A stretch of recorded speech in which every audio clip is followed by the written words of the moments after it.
How to set up Hotlink Protection in Plesk. This demo assumes you've already logged into Plesk. Now let's learn how to set up Hotlink Protection. Click Show More to expand the list of options for this domain. Then click the Hotlink Protection option. Click to turn Hotlink Protection on.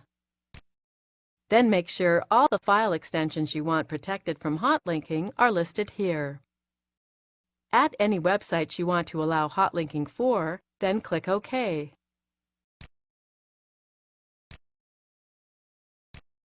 That's it. Hotlink Protection has been set up for your domain. This is the end of the tutorial. You now know how to set up Hotlink Protection in Plesk.